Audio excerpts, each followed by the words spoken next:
दिसंबर में यूक्रेन जंग को लेकर यूरोप में बहुत बड़ा उलटफेर हो सकता है। यह एक बहुत बड़ी खबर है उस लिहाज से जहां यूक्रेन और रूस की जंग में नया मोड़ आ गया है। हालांकि इस बीच आपको यह भी समझना होगा कि रूस और यूरोपीय देशों के बीच कभी भी सीधी जंग शुरू हो सकती है। आसार साफ नजर आ रहे हैं। रूस के न्यूक्लियर बॉम्बर बेस पर बड़ा हमला हुआ। भीषण प्रतिशोध पुतिन की सेना ने अब लेने का फैसला लिया है। हालांकि यूक्रेन पर बड़ी संख्या में घातक मिसाइलें और ड्रोन दाग दिए गए हैं। क्रिसमस से पहले रूस और यूक्रेन की जंग बहुत विध्वंसक हो गई है। लेकिन सवाल यह है कि क्या इसके पीछे ट्रंप के शांति प्रस्ताव फेल हो गया है या फिर रूस को घेरने के लिए जिस तरह से यूरोपीय देश दाव चल रहे हैं उससे पुतिन को यूरोपीय देशों के खिलाफ बड़ा बारूदी फैसला लेने का मौका मिल गया है। यही बड़े सवाल हैं। और साथ ही ये कि क्या रूस और यूरोप के बीच बढ़ता टकराव दिसंबर में बड़े युद्ध की ओर इशारा कर रहा है। होगा एक्सपर्ट से सवाल और डिटेल तस्वीरें, क्योंकि यूक्रेन जंग में यह साफ नजर आ रहा है कि पुतिन का क्रोध चरम पर पहुंच गया है, जबकि ज़ेलेंस्की के पास विकल्प अब कम बचे हैं। नेटो और अमेरिका के बीच बढ़ती दूरी भी ज़ेलेंस्की की टेंशन कैसे बढ़ा रही है। यूरोप में आखिर क्या होने जा रहा है, इसका विश्लेषण करेंगे, एक्सपर्ट्स की राय लेंगे। लेकिन शुरुआत उस बड़ी तस्वीर के साथ करते हैं जहां समझिए कि कैसे क्रिसमस से पहले ही रूस की बड़ी तैयारी को लेकर खबर। हालांकि रूस का यूक्रेन पर 2025 का सबसे विध्वंसक हमला, जहां रूस ने 653 ड्रोन और 51 मिसाइलों से हमलों को अंजाम दिया।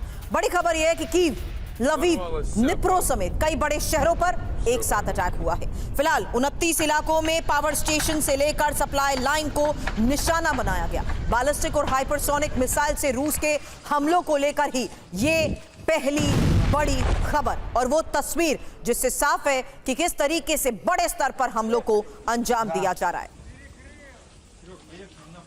का ये सबसे बड़ा हमला है जहां यूक्रेन पर 653 ड्रोन और 51 मिसाइलों से हमले को लेकर खबर बहुत बड़ी है। खबर है 34 क्रूज, 14 बैलिस्टिक और 3 हाइपरसोनिक मिसाइल से हमले को लेकर। कीव में ही फास्टिव रेलवे स्टेशन, एनर्जी प्लांट पर हमला हुआ है।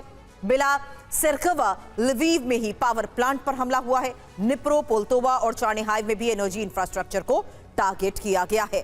फिलहाल इस बीच आपको यह भी बता दें कि क्रिसमस से पहले ही रूस का ये यूक्रेन पर बहुत बड़ा हमला है और क्रेमलिन में ही हाइपरसोनिक मिसाइल से हमले को लेकर एक बड़ी खबर आ रही है, जहां 3 मिग-31 फाइटर जेट का भीषण एयर अटैक।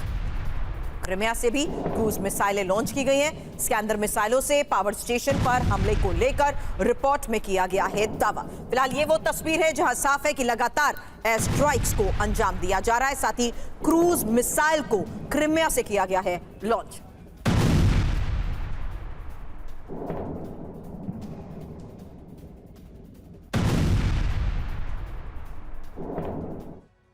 अब यूक्रेन की राजधानी कीव पर रूस का बहुत बड़ा हमला। कीव के ही सबसे बड़े पावर स्टेशन पर मिसाइल अटैक को लेकर खबर। इसी हमले से कीव में 12 घंटे तक बिजली गुल हो गई।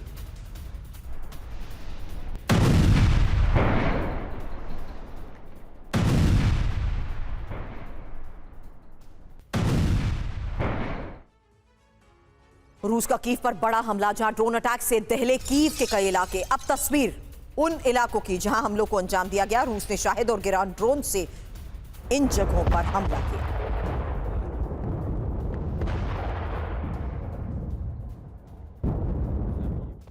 यूक्रेन के रेलवे नेटवर्क पर बड़ा हमला हुआ है। खबर आ रही है यूक्रेन के लॉजिस्टिक सप्लाई लाइन पर अटैक को लेकर, जहां रूस के हमले में रेलवे लाइन को भारी नुकसान और पश्चिम से मिले हथियारों का शिपमेंट भी प्रभावित हुआ है। तो यूक्रेन के लॉजिस्टिक सप्लाई लाइन पर अटैक की ये तस्वीर आप देख रहे हैं।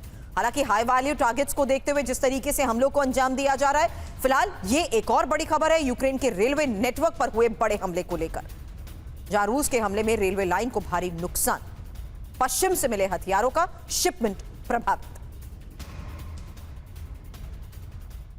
और यूक्रेन के ही लॉजिस्टिक वेयरहाउस पर हमले को लेकर खबर, जहां नोवापोस्ता वेयरहाउस पर यह ड्रोन अटैक की खबर है।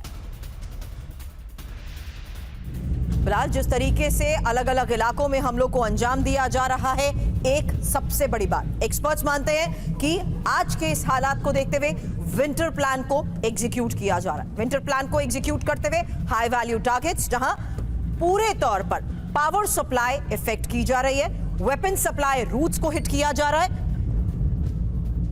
लेकिन फिलहाल किस किस फ्रंट पर अभी तक रूस आगे आ चुका है, ये एक इंफॉर्मेशन आपके सामने। और लुहांस्क के साथ साथ डोनेस्क, फिलहाल ये दो फ्रंट है जहां पर रूस पूरी तरीके से क्या मजबूत हो चुका है। इसके अलावा खेरसों, ज़ेपोरोजिया, बखमुट और प्रोकोवस। बड़ी बात यही है कि 96,000 वर्ग किलोमीटर से ज्यादा जमीन पर कब्जे को लेकर किया जा रहा है दावा। अब यूक्रेन में ही रूस के क्रूज मिसाइल से बड़े अटैक को लेकर एक खबर है। निप्रो के कई इलाकों में धमाकों की आवाज सुनाई गई है और जर्मनी से मिले एयर डिफेंस सिस्टम से मिसाइल को किया गया है इंटरसेप्ट।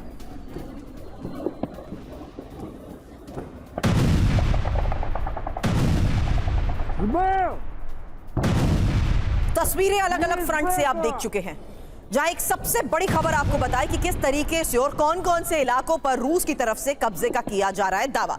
आज के इस हालात में जिस तरीके से हमलों को अंजाम दिया जा रहा है, अब उसकी तस्वीर के साथ एक्सपर्ट से सवाल। Lieutenant general retired Sanjay Kulkarni sir, defence expert, इस वक्त स्टूडियो में हमें ज्वाइन कर चुके हैं। वहीं प्रोफेसर अमिताभ सिंह, फॉरेन मामलों के जानकार, भी स्टूडियो में इस वक्त मेरे साथ मौजूद है। Ground reality Sanjay Kulkarni sir, अगर आंकड़ों के लिहाज से भी आज समझने की कोशिश करें तो दावा किया जा रहा है कि रूस बहुत हद तक कब्जा कर चुका है। 96,000 वर्ग किलोमीटर से ज्यादा जमीन पर कब्जे का मतलब क्या है सर? बहुत बहुत धन्यवाद सुरभि। इसमें कोई शक नहीं कि जनरल विंटर जिस प्रकार से आ रहा है और क्रिसमस अब आने को है, उससे पहले रूस चाहता है कि ज़ेलेंस्की घुटने टेक दे। माना भी जाता है कि कहीं ना कहीं रूमर्स हैं कि ज़ेलेंस्की शायद सरेंडर कर दे। ऐसे हालात में 96,000 स्क्वायर किलोमीटर यानी कि तकरीबन 20% यूक्रेन का इलाका यूक्रेन हार चुका है। डोनबास का रीजन में तब भी कुछ एक ऐसा इलाका है जिसके ऊपर यूक्रेन का कब्जा है, लेकिन ज़ापोरिजिया हो गया, खेरसोन हो गया, कुछ इलाका खार्किव का हो गया, ओडेसा का हो गया, और अब ये जो लॉजिस्टिक हब है रेलवे स्टेशन जो कि कीव जो कैपिटल है यूक्रेन का, उससे तकरीबन 80 किलोमीटर की दूरी पर ही है जहाँ पे ज़बरदस्त हमला हुआ है। यानी कि पावर स्टेशन, आपके लॉजिस्टिक नेटवर्क, इसके ऊपर हमला।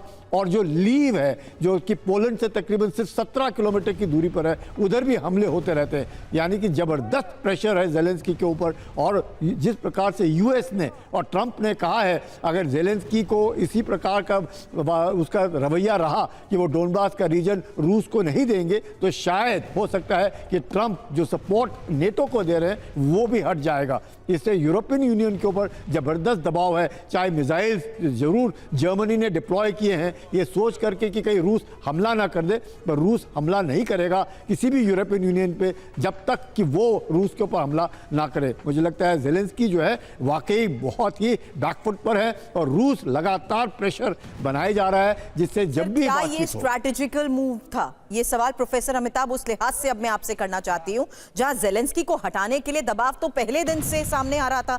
वल्नरेबल सिचुएशन पिछले 4 साल से ज़ेलेंस्की के लिए हो चुकी है, लेकिन ज़ेलेंस्की जिस सपोर्ट के बलबूते अभी तक सामना रूस का कर पा रहे थे, क्या उसी सपोर्ट को धीरे धीरे विड्रॉ किया जा रहा है, चाहे यूरोप के फ्रंट, नेटो फ्रंट या अमेरिका की बात? इसमें चौथा फ्रंट भी है, इंटरनल फ्रंट जो यूक्रेन का है। हाँ, वहां पे वो डिफेंसिव हो गए क्योंकि पॉलिटिकली अब वो वीक पड़ते जा रहे हैं। उनके जितने भी एड्स थे उनके खिलाफ करप्शन चार्जेस लगे हुए हैं और रूस ये भली भांति जानता है कि अगर वो डिफेंसिव पे आए तब वो अटैक करने की पोजीशन में है। ट्रंप भी ये जानते हैं कि अगर वो डिफेंसिव पे हैं तभी वो सरेंडर करने के लिए या बातचीत के लिए शर्तें मानने के लिए तैयार होंगे।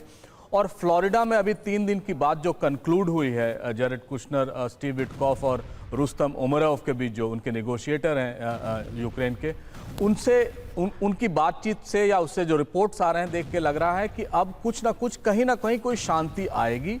शांति का क्या स्वरूप होगा, सरेंडर करेंगे नहीं करेंगे, सिक्योरिटी गारंटी मिलेगी कि नहीं मिलेगी, अगर फ्यूचर में ऐसी पॉसिबिलिटी फिर बनी तो फिर क्या होगा। लेकिन रूस ये भली बात ही जानता है कि यही वो समय है जब वो मैक्सिमम अटैक कर पाए। 650 ड्रोन, ऊपर हाइपरसोनिक, सुपरसोनिक मिसाइल, अन्य मिसाइलें, कुल मिला के 700 लगभग जो आज अटैक किए हैं, उनको आप देख के यही लग रहा है कि वो भी चाहते हैं कि मैक्सिमम प्रेशर बनाया जाए। सर, लेकिन क्या पिछले 6 महीने या कहें कि इस साल 2025 की ये हकीकत नहीं है कि जहां एक रे ऑफ होप नजर आती है कि डायलॉग पॉसिबल हो पा रहा है, वहीं सब कुछ डीरेल हो जाता है? ये बात इसलिए भी कह रही हूं क्योंकि लगातार अलग अलग फ्रंट से आ रही तस्वीरें ये बताती हैं कि किस तरीके से अभी भी हमलों को अंजाम दिया जा रहा है।